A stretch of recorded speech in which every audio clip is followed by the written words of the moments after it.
Okay, this book, Goal Setter, it was my personal story, but it didn't start that way. I did a dissertation when I got my doctorate, just talking about 5 inner city black men that if they didn't play sports, they would have never pursued going to college. So what I found is sports give people motivation. It gives you motivation to be on a winning team. So that's just being on any type of winning team. And it also gives you that achievement motivation, achieving something good. And then sports gives you that like heroic power motivation. So that's just it's called a motivational needs theory. It was by David C. McLean in 1961. I used that. And then I found out that many inner city black men, they don't have it fair. They deal with poverty, inequality, and colorblindness. Loss is not fair to them. They don't always have the same resources. That's the inequality. And sometimes they may come from poverty. So that's just the issue, that many black males are doing poor because they're dealing with poverty, inequality, and colorblindness.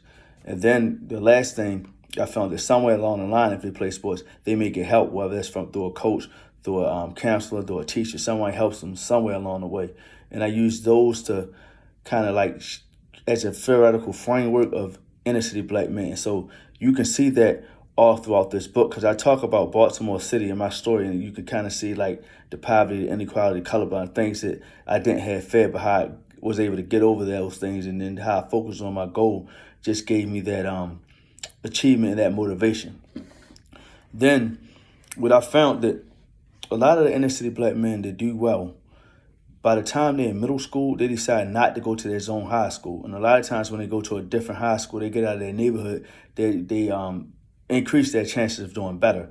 So my thing was, I didn't go to my zone high school. I went to a trade school. So my plan was to work on cars. I went to a trade school called Mervo, and auto mechanics was a trade I took up. But when I started wrestling, I had immediate success.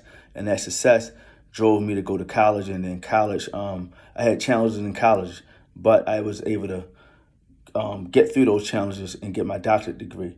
And so the book pretty much, the men that I used in my dissertation, they all had challenges, but they was able to get through them and finish their degrees in college and just do good things in life.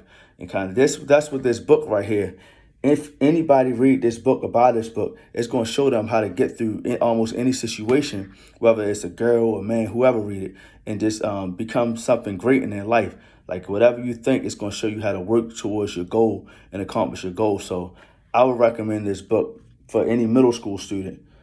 First, because middle school it's like that age where you kind of like thinking about what you're going to do next in life. And then if you're in high school or college, I would recommend this book for you too, because I break this book down from the elementary school level, the middle school level, the high school level, all the way up to the college and the doctoral level and the graduate school level.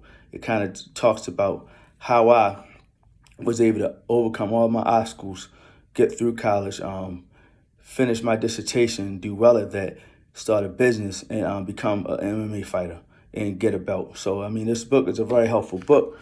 Goal Setter, How to Win in College. I recommend everybody buy this book.